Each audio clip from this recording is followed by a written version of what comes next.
Hey guys, welcome to Maxplained Dawn of War Unification, a series where I want to explain you some stuff about Unification, about factions, about tips, and this first episode is all about the basic game mechanics. So if you are new to RTS, real-time strategy games, or new to Dawn of War, have played other real-time strategy games, this is for you, where I explain to you the very basics of the game, some terminologies, what is called what affects what, and so on and so forth. How is the game structured? This is for you.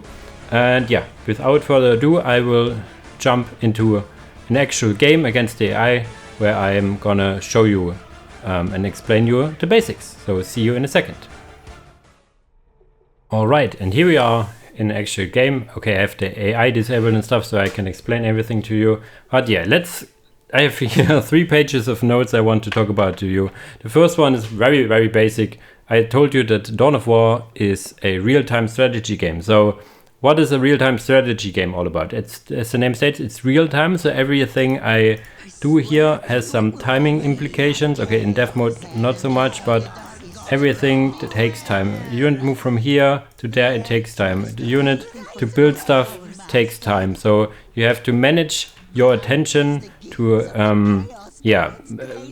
work your force, order your forces efficiently, because you only can be at one place at a time while the game continues without you on you waiting. So this is the big, how should I say, good and bad thing. You know, the game doesn't wait for you. You need to be efficient. So it's not just strategy where you have, like in a turn-based strategy, you have all time in the world to plan the exact perfect strategy. So it's always a game with mistakes made.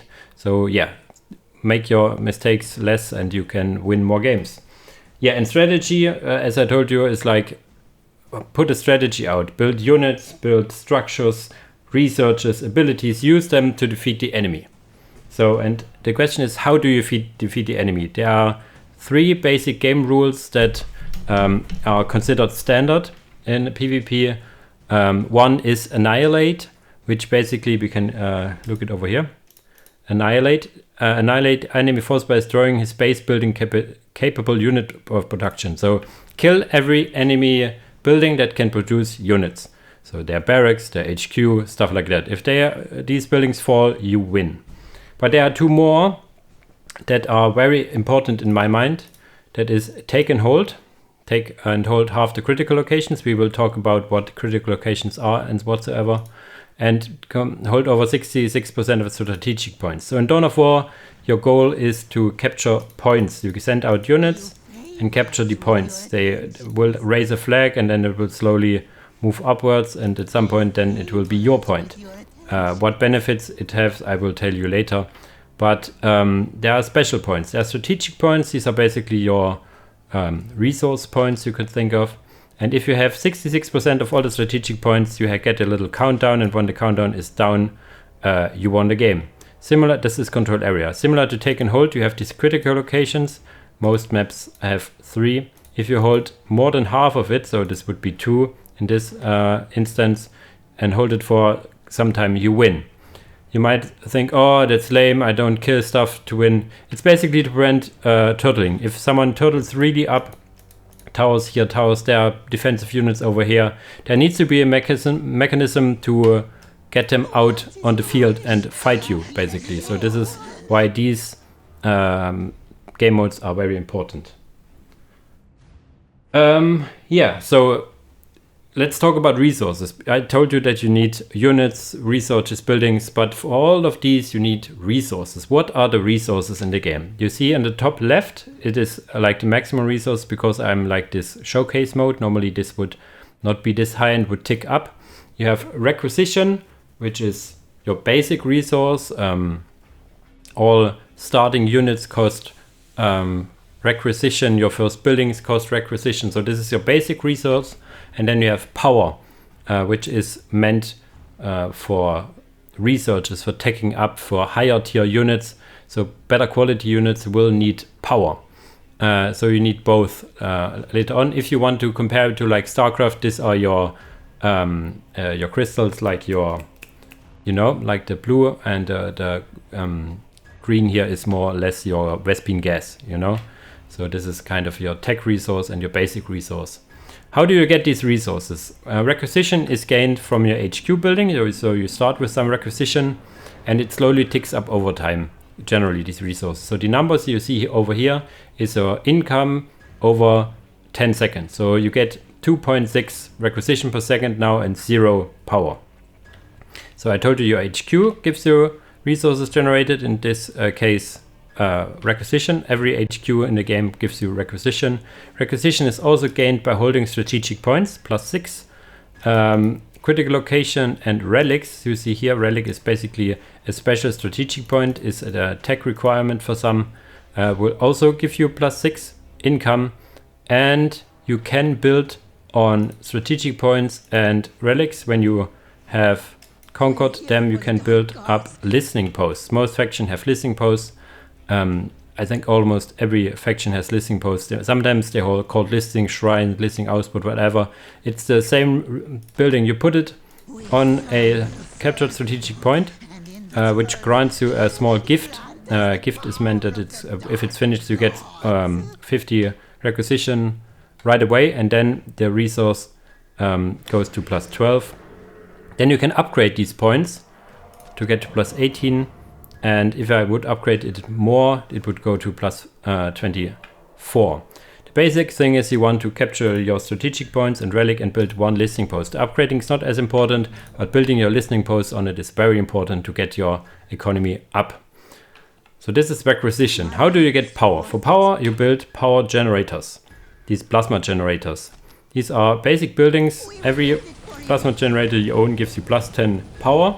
You can get, for most factions, up to 6 power generators per HQ. So other than that, you would need to build another HQ. So you can only go to +60 on normal circumstances. Some maps, like this, have these special points of interest called slack deposits. And on slack deposits, you can build up bigger generators, which I cannot do because I'm... give me a second, I will be a tier up. I can build these thermoplasma generators, and they can only be built on slack deposits.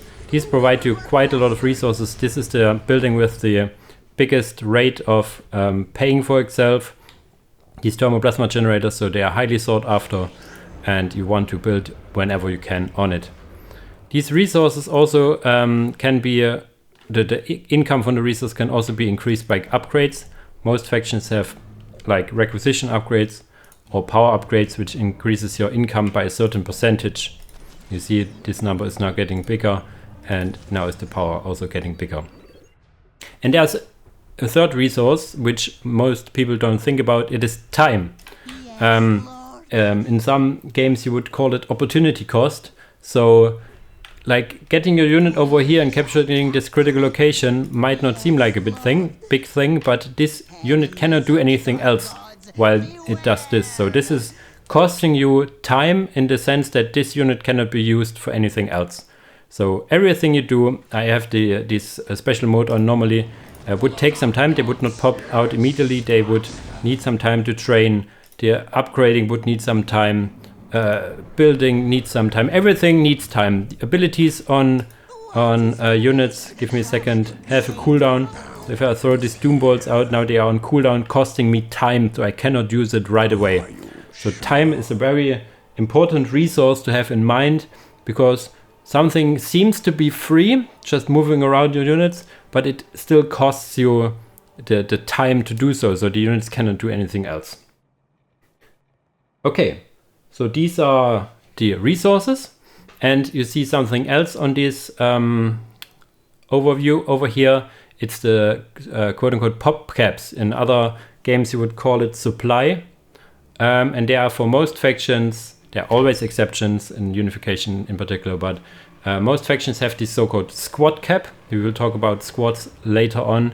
It's basically your infantry. This infantry squad of cultists cost me 2 pop cap. It is shown in the UI over here. You see the when I hover over it, you see the costs in requisition, like over here, and power, and then also how much population it costs. You see here. Because I'm in this developer mode here, I do not have the standard pop caps. The standard pop caps are the maximum, that is, are 20 squad caps, 20 vehicle cap, but you start with 10 and 0 for the most part, and you need to have means to upgrade this population. For the most majority of factions, these are researches in your HQ or any other building that increases your squad caps. So if you want to have more squads on the field, more vehicles on the field, you need these caps. And I told you now already, the second cap is vehicles. So this is your like your tanks, your transports and stuff like that, also, or flyers. Everything you see that is a vehicle like goes to vehicle cap. There are some demon entities in this game, and then that's on a case if it's squad cap or vehicle cap, depends on how the demon is used, you could call, in the game. Okay, so now did we talk about the caps and resources. Now talk about the units itself. I told you already there are squads. Like, we can take this cultist squad. You see, this squad I cannot select a singular unit, so this is what makes Dawn of War also special. You have these squads. If I command it, all units will follow. All units will move around and not a single one. These single models, so this is the terminology, this is a squad consisting of 4 models. Has all their own health bars, so they can be killed individually. They can also be reinforced, which normally takes time. This is just because this is the showcase mode. Then there will be another model. They can be reinforced in the field, costing you some resources and time. So they can be reinforced in the field. What they also have are squad leaders. Give me a second, I need a building for it. Where's a builder here? I can now give them a squad leader, which you see, and even in this develop mode, costs time. Squad leaders are more powerful entities that most of the time also grant some buffs for the whole squad. And you can also get special weapons. In this game instance, it's plasma guns or grenade launchers. I will get a grenade launcher afterwards to showcase. So this is now the squad leader of the unit and will move around with the squad itself. And these special weapons, or special weapon upgrades, they will exchange the weapon of one squad member. For in this instance, this guy has now a grenade launcher and not this knife and a pistol anymore.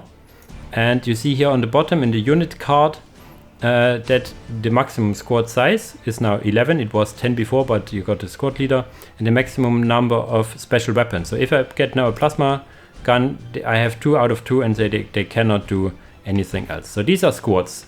They also have abilities, in this kind instance Berserk Fury, so you can need to look what each of the abilities does and so on and so forth. So this is how squads are there. And then there are these single entity units. I call most of your builders are single entities, so these are actually, like you know from other RTS, a single entity you can micro around independently.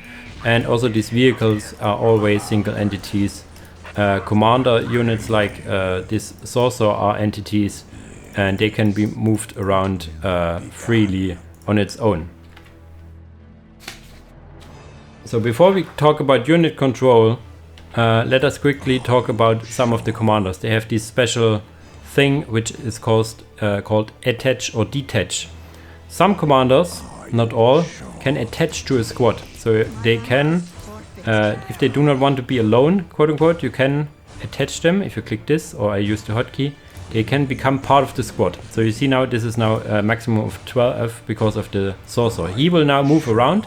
It has some benefits and some drawbacks. The benefit is that it cannot be targeted out. If he is alone, the enemy can target just him, so he will take some damage.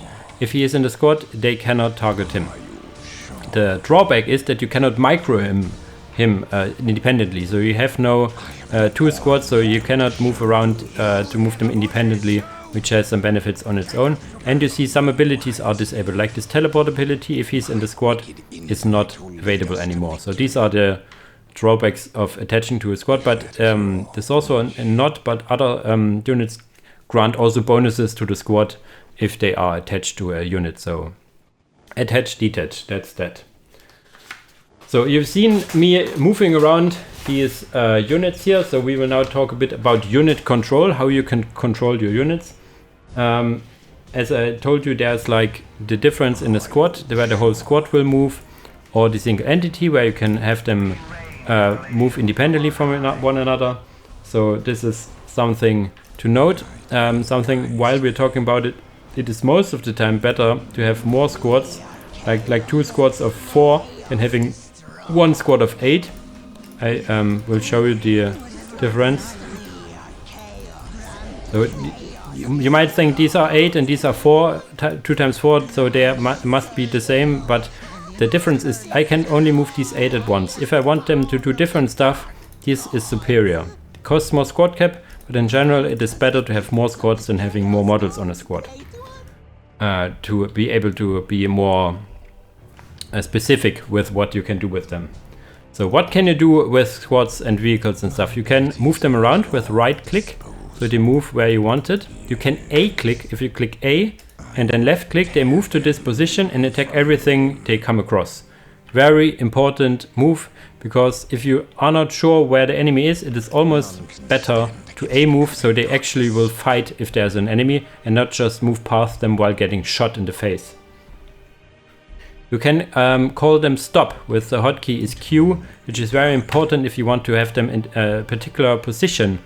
You cannot, because it's Dawn of War and squad base, if you move over here, they move all the way over here because they try to get the middle point of the squad there. So it's very hard to get them sometimes a little on the way where you want them. So you can click them far away and then say, okay, this is the right position, Q, so they stop over here. Very important. You can shift click. Shift click, the shift button is on your keyboard on the left over the control. Shift clicking in most RTS is like getting more commands after another. So they move now here, then here, then here, then here. This is very nice for capping squads. So if you have like one of these capping squads and you just want to say cap this point, and then when you're done, cap this point, and when you're done, you cap this point, and then this point. So he has now queued up commands to do various things. So you don't need to worry about it. This is very important to save you attention time, and this is part of what I told you in the beginning about real-time strategy. You want to control everything as efficient as possible, and if you give them multiple commands, they will follow the multiple commands without you needing to get an input. So you have more inputs to do other stuff. There's jump and teleport abilities, which is also important, like the sorcerer, he can teleport over here, take some time and then he's over here. This is some unit control. There are jump troops like these raptors. Most factions have jump troops like this that can jump over cliffs and stuff and be very mobile. You see, this is very cool and important as well. And there was one thing, yeah, and something more advanced. Some weapons like these grenade launchers can fire at ground, so you do not need to target a unit. They can also fire at the ground. So this is something very useful. This is very useful, for example, if you want to hit enemies in Fog of War and you do not really fully know where they are, so you can hit in the dark. And it also is interesting that you can hit infiltrated units. Let's talk a bit about infiltration. Infiltration is basically stealth or invisibility. These cultists are a good example. They have research over here, cultist infiltration. So if they are this translucent, the enemy cannot see them. So if I go to the enemy side of views, you see there's nothing here. Quickly show you how it looks when they are detected. Doing quickly getting a unit out that can detect. If they are detected, I will make him so he does not fire on its own. So if we move too close to this guy over here, the librarian is a detector of Space Marines. If you move too close to them, you will see that these translucent will turn solid again, and then if they are solid again, you know that they are being detected. So if you move out a bit of his side, they will turn translucent again, and now you see they are infiltrated. Okay. Now something very special to Dawn of War. The stances. There are like 2 ways to adjust how your unit controls, like they behave in combat. And these are the buttons over here. One is assault, basically melee stance, shown by this fist. And the other one is range stance, showing by this weapon over here. So So if I right click this enemy over here with being in range stance, they will fire.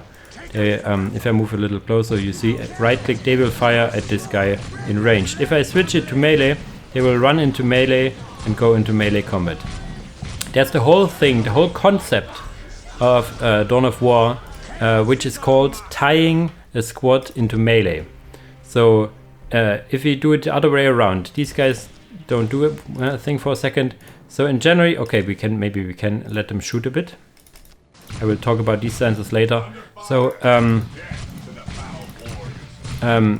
tying up the melee. So if he's shooting at me, but I do not want them to shoot, I can tie them up into melee by moving in close with the assault stance, and then as soon as one model is melee, the whole squad will follow suit and will attack. Now these guys also follow suit.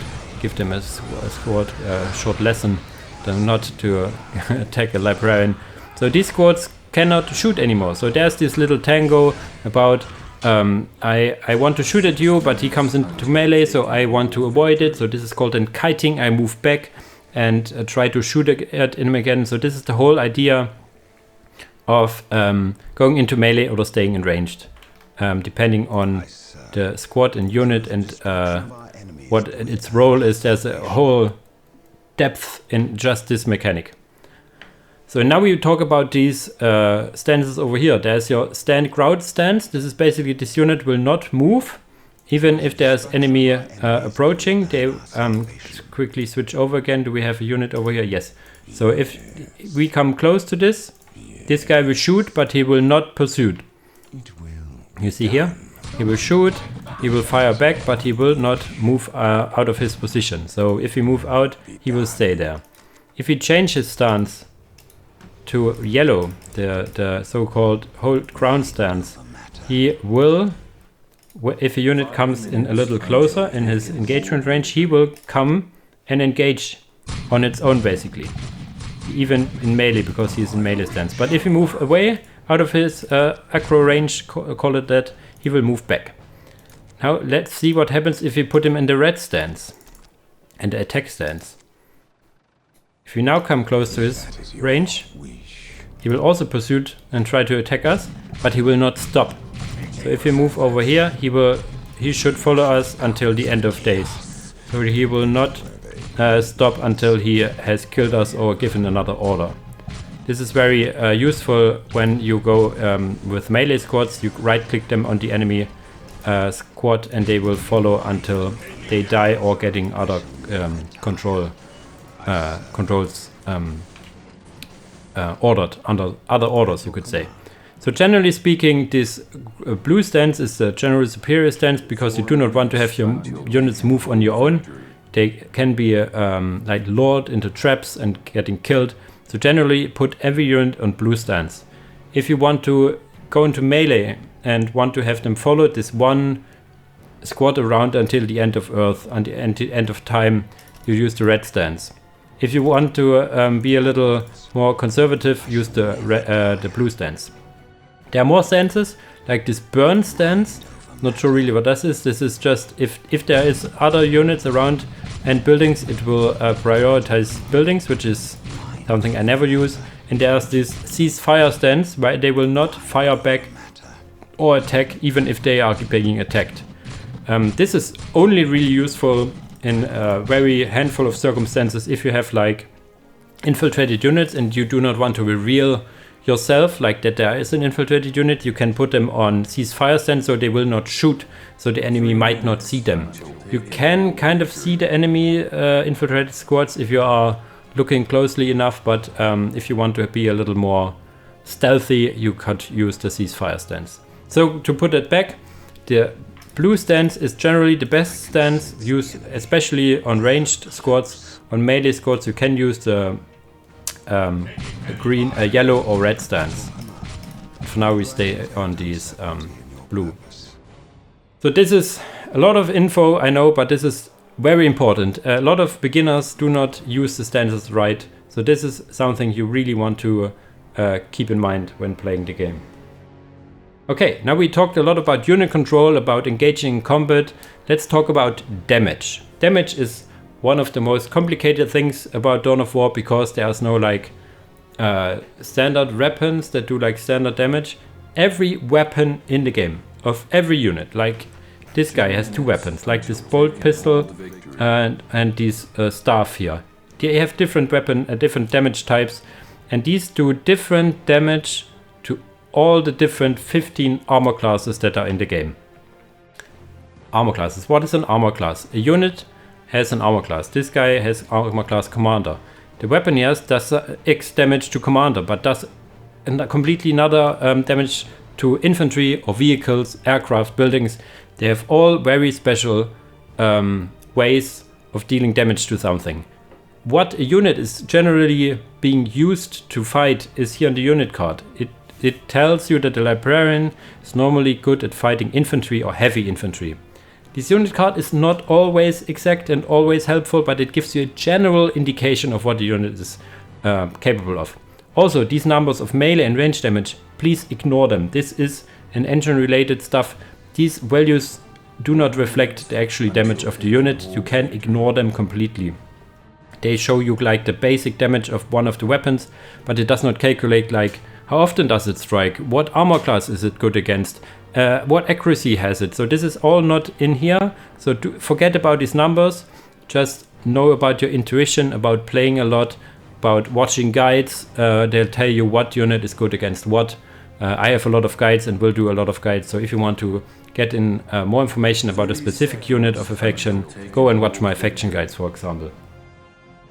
So this is about damage. Let's quickly sum up the armor classes. There are infantry armor classes. There's infantry. There are on these basic infantry ways. There are 3: infantry, low infantry, medium infantry, high, and the game only shows you infantry. All builders, for example, have infantry low. Things like these cultists have infantry high. Okay, I won because I got taken hold. I will quickly reload in a second. These cultist squad have infantry med, and the other squads like orcs and elder have infantry high. And there are these raptors. Where do we have them again? Oh, they died really. So give me a second, I reload the game. Be right back. Okay, here I'm back. We were talking about armor classes. We had infantry squads, like the Space Marines call them heavy infantry. They are heavy infantry and heavy infantry high. Like later game, heavy infantry have higher armor classes. And then there is also the vehicles. Vehicles have also 3 types of armor classes: vehicle high, medium, and low. Things like this have medium. You learn it when you play it. What damage? But the unit cost shows you vehicle. There's aircraft. Aircraft is more or less like vehicles, but flying, so melee units cannot hit it, and certain range stuff cannot hit it. And there are demon armor classes, 2 of which, demon medium, demon low. They are very different from one another. Things like these horrors here have demon armor. For all purposes, think about demon as infantry. They have some cases where stuff is better against demon armor class against infantry, but generally speaking, everything that kills infantry also kills demons. So this is that, and there are also these big heavy demons which I cannot summon here as quick. These are demon high and are very tanky and very late gamey for the most part. And of course buildings also have like the building armor class. These are armor classes. One thing I forgot to talk about damage, like every weapon does some damage to the health, but you may have seen already this blue bar of the squad. This is squad specific, not unit specific. The morale, it's called, is for the whole squad. So all weapons do also morale damage, depleting like the morale bar or reducing the morale bar. That is constantly regenerating, similar to health, but a lot quicker. And if the morale is broken, a squad is morale broken. We can quickly demonstrate it over here.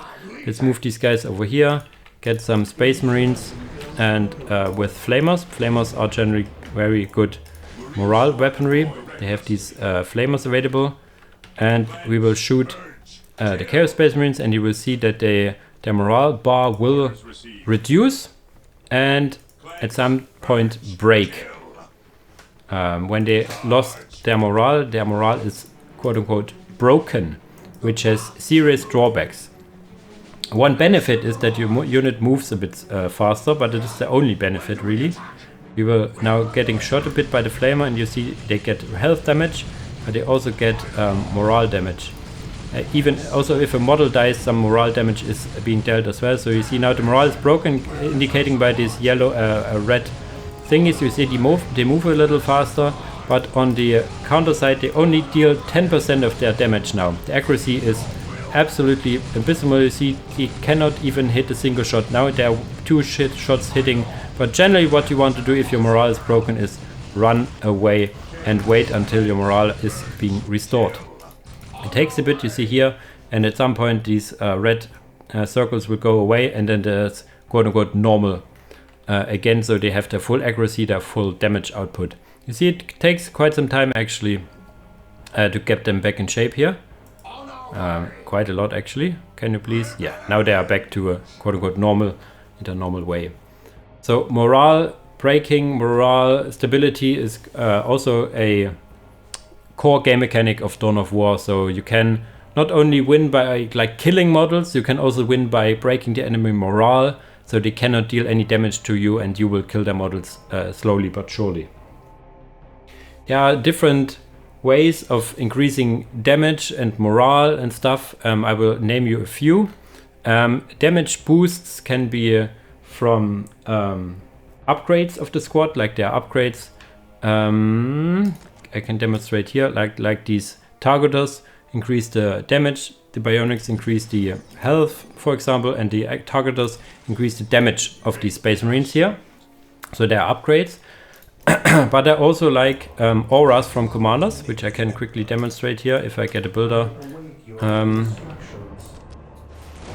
So I can research an aura for this guy called Inspiring Aura Research. So he has these little blue circle around it, and if a unit comes close to it, it will also get this blue circle indicating that it got some kind of aura around it. In this particular case it is a damage buff.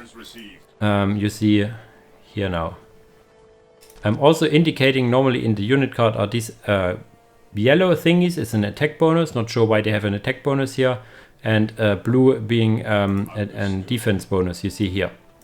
And this brings us to the next thing over here, cover. Cover is a big thing. Cover can reduce incoming damage, like this heavy cover. If you're sitting in heavy cover, you move a little slower, you see here, but you take a whole lot less damage and a whole lot less morale damage from enemy attacks, mostly from ranged attacks, I think. Melee is not reduced as far as I know. There's heavy cover, there is a light cover. Do we have light cover on this map? Heavy. You can see if you hover your mouse over it, you see it. It's all heavy cover here on this map, but there's also some low cover, or what it's called, not heavy cover, which does basically the same thing, but not as much. There's the whole opposite of it, called negative cover here. Units in cover will have these cover symbols over the top. If they move into a negative cover, they have another symbol indicating they are negative cover. Negative cover slows your units and increases the damage taken. Not by much, it's only like 10% or so, but it is. It adds up in the end, so you see these guys are now having these symbols over them. And you can also see what about squad games is so important. Some of these now have these malus and some do not. So you might need to be very careful with the unit positioning. And there's another thing that is a lot of people do not know. Unit in melee combat, like let's force melee combat with these guys. While they're in melee combat, they also have reduced damage from ranged attacks and morale damage. So while these guys now fighting it out into melee, here, while they are engaged into melee, everything shooting at them will not deal any morale damage. It's like 90% damage resistance from morale and range damage resistance also. So as long as they are in melee, they have a natural resistance from ranged attacks, be it to their health, but also most importantly to their morale. It will not be as high the damage to this. So this is morale and damage bonuses and maluses explained a bit. Now move on to like a general strategy. Let's quickly move, remove everything over here, rebuild another HQ, so we start in the beginning. So the general way to start a game. You start a game always like with your stronghold, in this case like your HQ and a builder. So the first thing you want to build is a building. For the most part it will be your barracks or your production building. Then you want to have from a HQ like 3 things basically. A second builder, so you can build faster. So this is like I built instantly because of the developer mode. And 2 capping squads. Like these scouts, they are okay-ish in combat, but they're generally used to cap points. So these are the use of them. You can use them and should use them in combat, of course, but their generally biggest use is to capture points. Then once your barracks is built, sorry, you want to get a fighting squad, and then is the question: do you want a second fighting squad or a commander? You do not generally have resources for more. Very generally speaking, in this case, I would say I go with a commander and a fighting squad. So we have 2 squatting units or squads and 2 capping squads out. And now about the economy, you want to open with 1 generator or no generator. No generator builds are generally more aggressive. You have more units out in the early game, can be more aggressive, and generally tend to be better, quote unquote.